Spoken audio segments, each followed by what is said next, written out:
Hoje eu trago um tema de suma importância para vocês. Eu quero falar a respeito da revisão da vida toda. O que está acontecendo no julgamento no STF? O que pode acontecer? E quais são os prejuízos que os aposentados podem ter se não tomar providência dos seus direitos? Se inscreva no meu canal, faça comentário e dê o seu like. O que vem acontecendo? Sabemos que esse processo, ele se originou em razão das percas que os aposentados sofreram por um entendimento de uma lei de 1999 que estipulou que as aposentadorias pedidas a partir daquela lei só entrariam nos cálculos para calcular o valor do recebimento da aposentadoria, as contribuições de 1994 para cá. Aquelas contribuições de 1994 para trás não entrariam nos cálculos. E sabemos que isso aí prejudicou os aposentados sobremaneira. Em razão de muitos aposentados, naquela época, às vezes muitos metalúrgicos, tinham salários altíssimos, faziam muita hora extra, e isso incorporava nas suas contribuições. E essas contribuições não foram calculadas para apurar o valor, o montante da aposentadoria.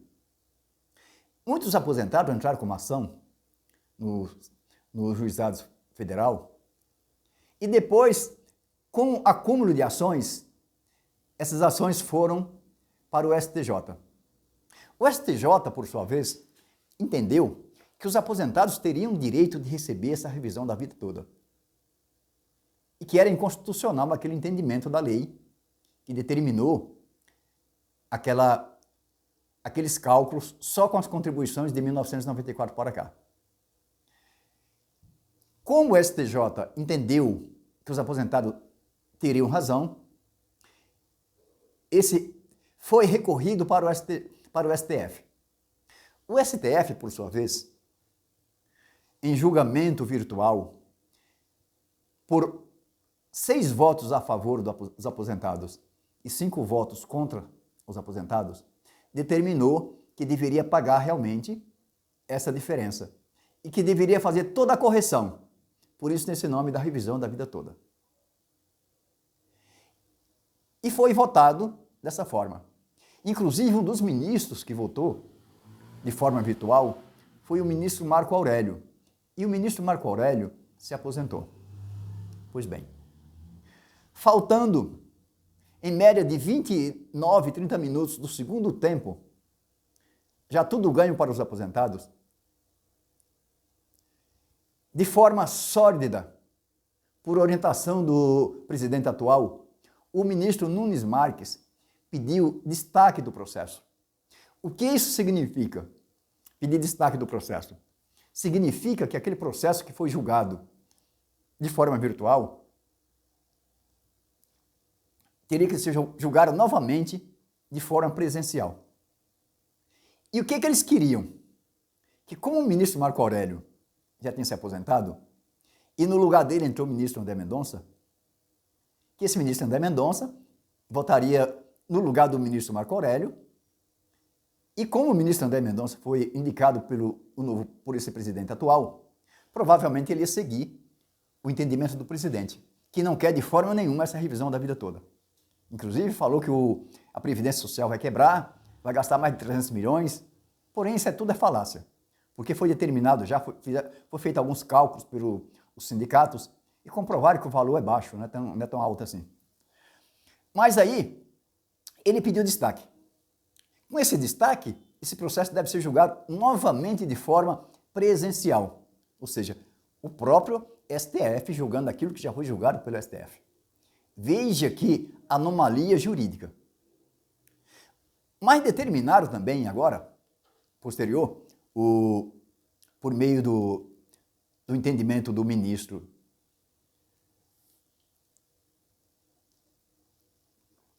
Alexandre de Moraes, que o voto do ministro Marco Aurélio, que foi feito de forma virtual, não pode ser mudado.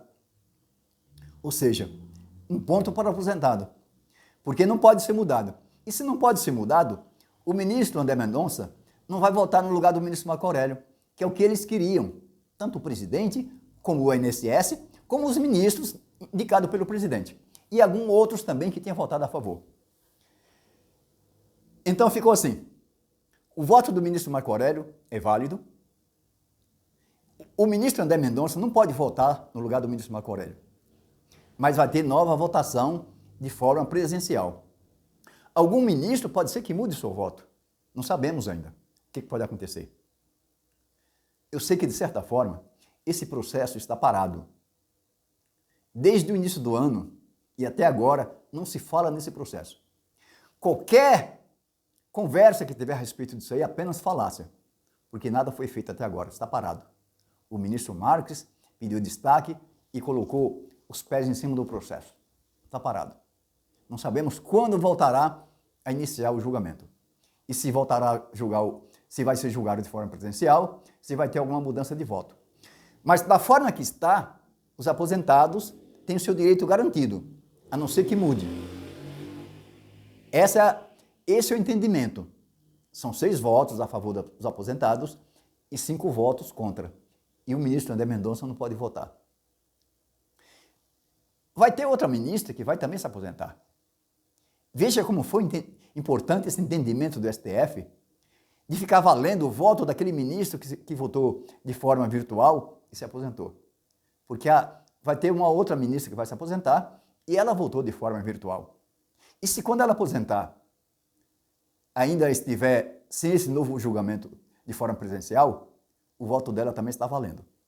Mas o que eu quero trazer para vocês aqui, para orientar vocês, é que aquelas pessoas que já fazem parte desse processo, aquelas pessoas que já entraram com o pedido da revisão da vida toda, essas pessoas estão garantidas. Quando sair o entendimento do julgamento, se realmente determinar que os aposentados têm esse direito nessa revisão da vida toda, essas pessoas vão contratar advogado apenas, aqueles que não têm advogado contratado, que entrou por meio da Defensoria Pública, vão contratar apenas para fazer os cálculos da sua aposentadoria, para ver o que é mais vantajoso. Agora, aquelas pessoas que não entraram ainda com esse pedido, essas pessoas têm um dilema aí. Porque tem uma coisa chamada prazo decadencial.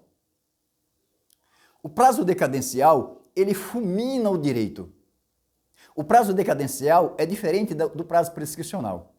O prazo prescricional pode atingir umas parcelas do direito, mas o prazo decadencial, ele fulmina o direito. E a própria lei da Previdência Social determina, no artigo determina, que só pode reclamar os direitos junto à Previdência Social até 10 anos após a aposentadoria. Portanto, aquelas pessoas que entraram com pedido, que se aposentaram e já vai completar 10 anos de aposentado, e vislumbre que possa ter algum tipo de revisão, algum direito a essa revisão, que ganhava mais anterior a 1994 e depois passou a ganhar menos e entrou com uma aposentadoria ganhando menos, essas pessoas precisam de imediato procurar advogado de sua confiança para entrar com um processo para garantir que, se o STF manter a decisão, essas pessoas venham receber essa revisão da vida toda. Porque se não entrar com pedido até 10 anos, vai ocorrer uma decadência e fulmina o direito, não tem mais o que fazer. Mas para isso, procure um advogado de sua confiança. Procure um advogado previdenciarista indicado por alguém, por algum amigo, ou que você conheça. Não fica dando ouvido a aventureiros que ficam mandando cartinha para suas casas. Está cheio de pessoas de escritórios grandes mandando cartinha para a casa dos aposentados e oferecendo coisas que depois não vão entregar. Procure alguém sério, alguém que possa fazer os cálculos para vocês, mesmo que vocês paguem para fazer esses cálculos, e verifique se vale a pena entrar com uma ação ou não. Por outro lado, aquele que ainda demora a completar 10 anos, pode esperar um pouco mais. Espera verificar essa decisão, se essa decisão vai transitar em julgado, para poder entrar com pedido. Até 10 anos pode entrar com pedido. Passou de 10 anos, o direito acabou. Fulminou pela decadência. Por isso, eu fiz esse vídeo para chamar atenção mais para esse respeito. Porque quanto ao movimento do processo, está parado. Qualquer tipo de informação que passarem para vocês é apenas especulação por enquanto. E acredito que até as eleições, até mudar, se mantiver o mesmo governo, não sei como é que vai acontecer. Não sabemos. Mas eu sei que no momento, os aposentados estão com 6-5. 6 para os aposentados e 5 para o INSS. E pode ser que isso venha a prevalecer. Recapitulando, aquele que está na iminência de ter o seu direito, o prazo decadencial fulminando o seu direito, aquele que já vai completar 10 anos que se aposentou, corre atrás de um advogado previdenciarista para fazer esses cálculos e entrar com uma ação. Só essas pessoas que devem se preocupar, urgente. E também pessoas que se vislumbrem a receber algum valor. Pessoas que recebiam pouco anterior a 1994 e depois, de 94 para cá, passou a receber valores maiores e aposentou depois, essas pessoas não têm prejuízo. Nem todo mundo terá direito de receber essa revisão da vida toda. Inclusive pessoas que recebem salário mínimo não tem por que se preocupar. Por hoje é só. Não se esqueça de se inscrever no meu canal e fiquem com Deus.